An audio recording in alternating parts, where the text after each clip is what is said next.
It just seems a little pricey for a unique fixer-upper opportunity, that's all. What do you think, Egon? I think this building should be condemned. Hey, does this pole still work? Wow, this place is great! When can we move in? The Firehouse is a character in Ghostbusters and was very specifically a character in the writing of this new installment in Frozen Empire. We're back at the firehouse that the originals, the OGs, kind of lived in and worked out of. Hello, Ghostbusters. We're all back in the firehouse. Janine's the queen of that particular small country. Ghostbusters, what do you want? It's great being in the firehouse. That's where things happen. There's some great places to work, and this is one of those great sets. Home sweet home. We knew early on in our process of writing that the next stage of the Spangler story would see them coming to New York City. And almost by design, New York City requires a scaling up. It requires bigger stakes, bigger ghosts, greater thrills, and a larger cast. And all of those things were things I was really excited and daunted by the task of having to confront. All right, we're back, baby. Ghostbusters are back. Back in the big city, back in the Big Apple. Gotta take a bite out of the Big Apple. For much of the process of writing and filming, this film was work titled Ghostbusters Firehouse. And that is because we saw it not just as a location, but as an emotional environment, a context, an embodiment of the past, the importance of home and what it means to have something to stand up and fight for, and also the future. I kind of like to stay and fight for this place. It's not our place. Of course it is. The Ghostbusters Firehouse is completely iconic. Every time I stand in front of it, I imagine my father standing there at that corner of Northmore and Varick, looking at that building and choosing that to be the Ghostbusters Firehouse. The real building is Hook and Ladder 8. It's the 8th fire station in New York history. And it's so unique, it's a century old. You know, it was built originally to have horse and carriage inside it. Jason and I went over to New York and visited the Firehouse as part of the promotional tour of Afterlife. And it was during those visits that we were starting to think about how a more fully fleshed out version of a family story could take place in this environment. Doors close, friends change, but family is the one thing that's there no matter what. The exterior fire station has always been in Tribeca. The interior is in Los Angeles. So on the first film in '84, they went out to New York. They shot outside the New York Public Library. They shot outside Dana's apartment building here. But then the interior for the fire station was in downtown Los Angeles, near the Mission. That's basically one of the most famous buildings in film history at this point. When people see it, they know exactly what it is. It's a place on the planet that you could go and you could stand in front of. And when you're standing here, or in the one in New York, you know Venkman was here. Can you guys just build a new one? So it's important to this story. Building it and realizing it on screen became one of the primary challenges of putting this film up on its feet. Let's go inside. Come on in. Even when Gil and I started writing this movie, we realized that, all right, what is our relationship with the Ghostbusters Firehouse? Obviously, we know what it looks like outside. We've seen the car come in and out of it. We know what this first floor is like. Janine at the desk answering the phone. Ghostbusters. Bill hopping the desk over there. But what we hadn't seen was people go from floor to floor. We hadn't felt that interconnectivity, because on the first two movies, they kind of flew by. They were like, they threw together that second floor. Yeah. We wanted to make a set where you could actually go with an actor, get on the fire pole, go down from one floor to floor, and like feel like you really were living inside it. Eve Stewart, our production designer, took on the challenge of building this firehouse with a level of precision, detail, and storytelling acumen that astounded all of us. Right now, we're in the firehouse. We're not actually in the real firehouse, but we're in an incredible set that was built by our amazing team here in London. A firehouse is its own character, so I wanted to respect that. The design aesthetic of this movie is a tricky one because you want to have stuff everywhere. Every wall is packed with like tech and gadgets and like really interesting bits and pieces. You look around and it looks just like the Firehouse used to look, but every little detail is thought through. Fire pole? Oh yeah, you really gotta try that thing, dude.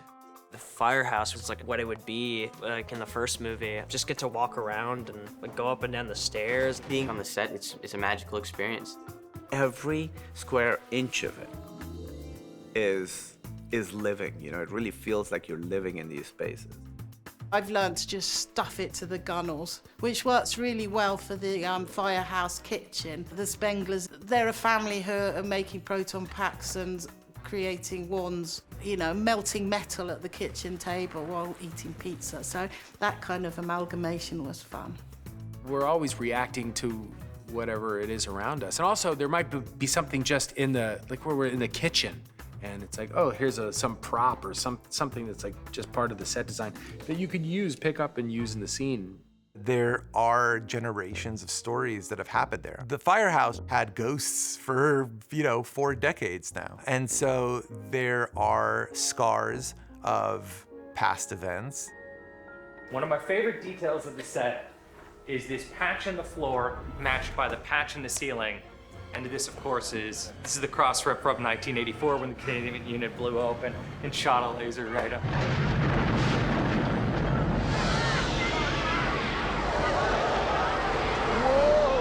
I wish I could say this was my idea, this is between Gil and Eve. And by the way, it's not something that we ever point to. You have to find on your own. And this is history. It's quite subtle, but I really wanted to show that we've patched up all the ceilings and floors from the explosion. And it's emotional. I visited the set obviously while they were building it, but the first time that I walked in and it was complete, I actually started crying. It obviously made me think about my father, but just being able to travel back to being 12 years old and sitting on the steps over there and watching the guys do their scene work. And they've done a remarkable job of recreating it here. We actually have the poles that you slide down. That's a lot of fun. I think I'm too old to do that now, but every time I walk past them, I just want to jump on it and slide down. Obviously, what breaks my heart is that my father's not here. What kills me is that he would love this set because of everything it means.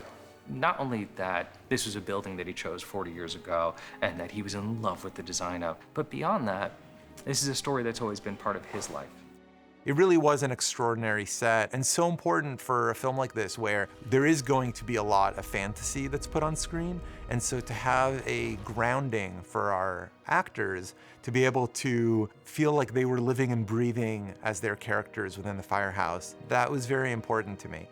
This is the home of the Ghostbusters. We're the Ghostbusters. The mood of any set is really determined by a director. As a 7-year-old, my dad took me to see a movie, and that movie happened to be Ghostbusters. It was the summer of 1984. We had just moved to Los Angeles. In fact, we had just moved to America. So everything was new and exciting and big, and Ghostbusters was the first big American film experience that I had. Gil co-wrote the script with Jason Reitman, so he knows what page we're on all the time. Yes. All the time. Great. Jason is around producing this, so it does feel as if the connective tissue, everything else is still there. And now Gil has taken the helm, and he's a very experienced filmmaker. He understands the world through and through. Gil is great to work with. First of all, he's UCLA trained. And if you saw his other movies, you see that he's a visualist and he knows how to pace a movie, move it along and cut it, and loves working with actors. I'll give you the door cue after the win, so you can close the door, then use that into all right, we're out of time.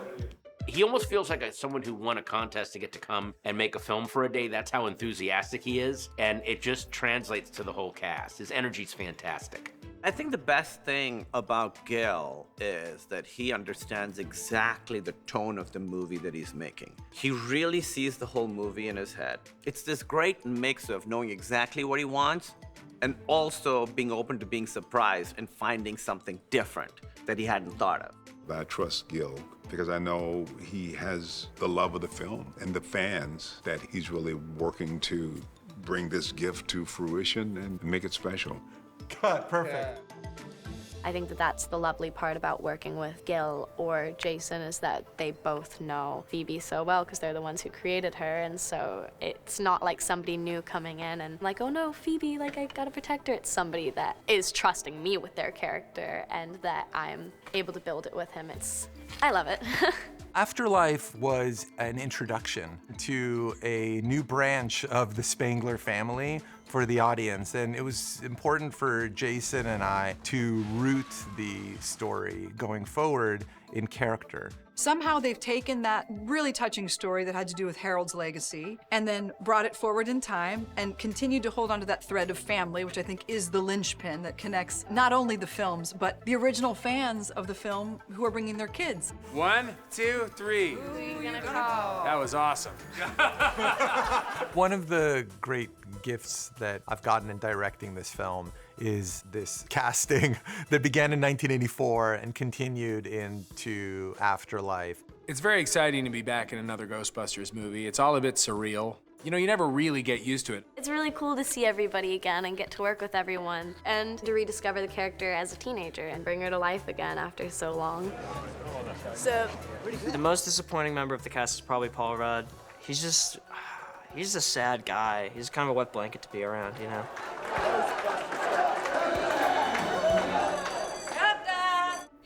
Honestly, he'd probably say the same thing about me. That's true. The only way I could describe it would be like kind of a black soul. Like it's like an inner, like a rage. And then I tend to suppress during EPK interviews.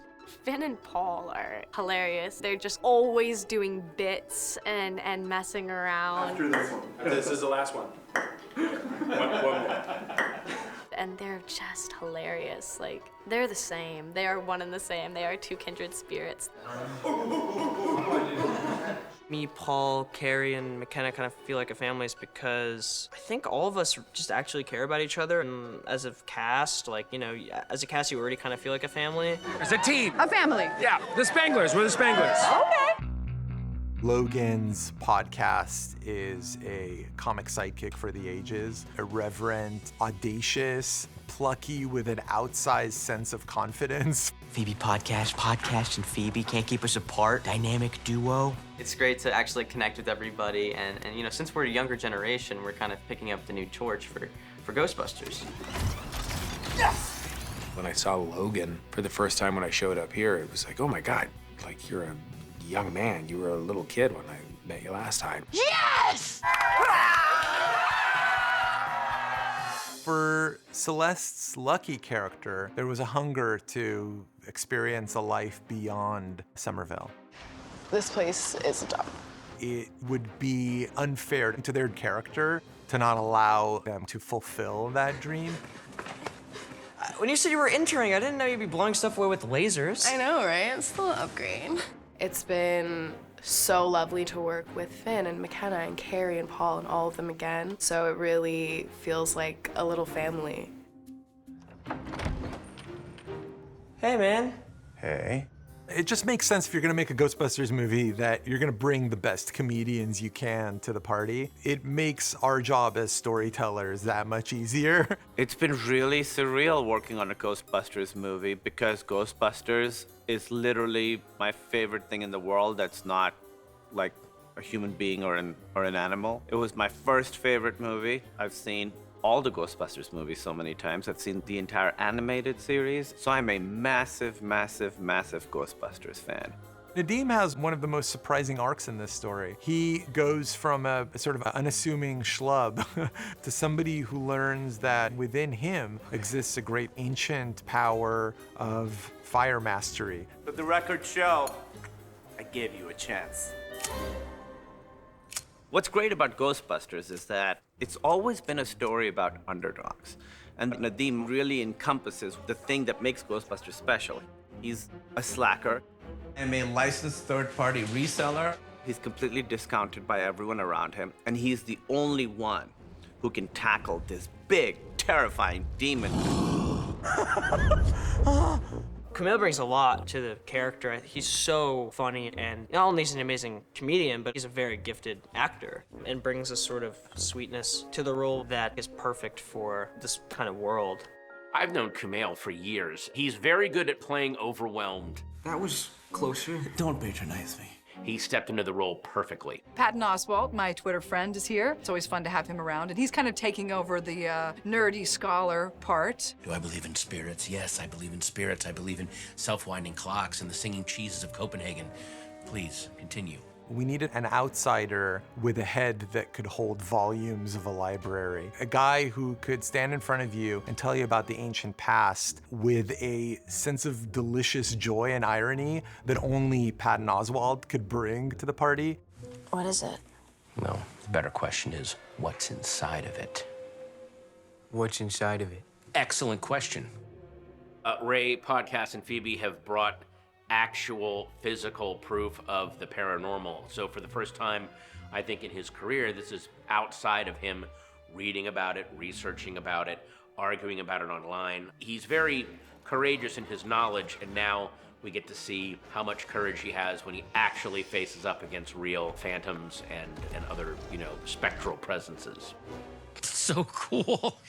Anywho. Backstage, very exciting. If you got costume, you got hair and makeup here. And look at this. Someone has written in masking tape, cast, with an exclamation mark at the end. That's showbiz stuff. We've been huge fans of James A. Caster's for a long time. Jason and I had both seen him do stand-up live in London, and when it was time to think about a brilliant but weird new scientist for the lab, that James A. Caster would be the guy to fill that flight suit. They play ghosts in the movie. I don't know where I sit generationally. I guess I'm in the middle. Some people I've got to be respectful to, and some people I can push around. So that's what I like. When Wolfhard comes in, I really start that's when I'm really mean. Whoa. Finn Wolfhard. He gets no respect from me whatsoever, and he knows that. But apart from me and my ways, it's one big happy family. James I've gotten close with, and yeah, he's just so funny and cool, and I've been able to hang out with him a fair bit, so it's been great to get to know everyone. Kumail and Patton and James, just superb comedic skills. And I love it that the story's opened up to embrace these new players, and all of them are just so funny in their own right. I will say that the people playing this different generation, they are nice people. Yeah. They're really nice, and they're fun. They're good. But they're not as much fun as we are. So we're here not just as performers, but as educators, really. That's what we do. One of the things that has been amazing working on this is, you get to work with legends. The OGs are back, of course. You can't make a Ghostbusters film without the Ghostbusters. What's fun about this movie is right from the get-go, you have everyone in play. You get the new characters, the original Ghostbusters, and they're all working together. This is the way I want to spend my golden years. To meet your heroes and getting to work with your heroes, and also seeing them all still have Ghostbusters in them, So when Ray Stantz talks, or when Janine talks, when Winston talks, they feel and sound exactly like Ghostbusters. Like they feel exactly the same. Let's get to work. It feels almost like coming home. You know what I mean? It's like you're a kid, you grow up in a room, you go away, and then you go back to that room, and it's still pictures on the wall, and it's still your bed that's there, and the toys you used to play with. It's times have changed, but this is home. Ghostbusters is home. I think all of us, when we get together, it's like, it's kind of odd and wonderful, and it's like, wow, we've had a long run with this, haven't we? It's sweet. You have done it! I'm so happy to see Walter Peck again. Bill Atherton has been a good friend of mine since we did the original Ghostbusters. He's such a gifted actor, and I love watching his process, watching him work. It's beautiful. The uniqueness about Ghostbusters, it's a deeply, provocatively, simple, lovely thing, and very unique. There's nothing quite like it, and that's what they're doing now, and that's what Ivan did. You can have it your way, Mr. Venkman. And I remember that so fondly. Good, I'm so happy to hear that, Mr. Mayor. Sitting there and talking to Dan Aykroyd about some of the most important moments in comedy history for, freaks like me and Kumail and Patton, it's the coolest thing ever.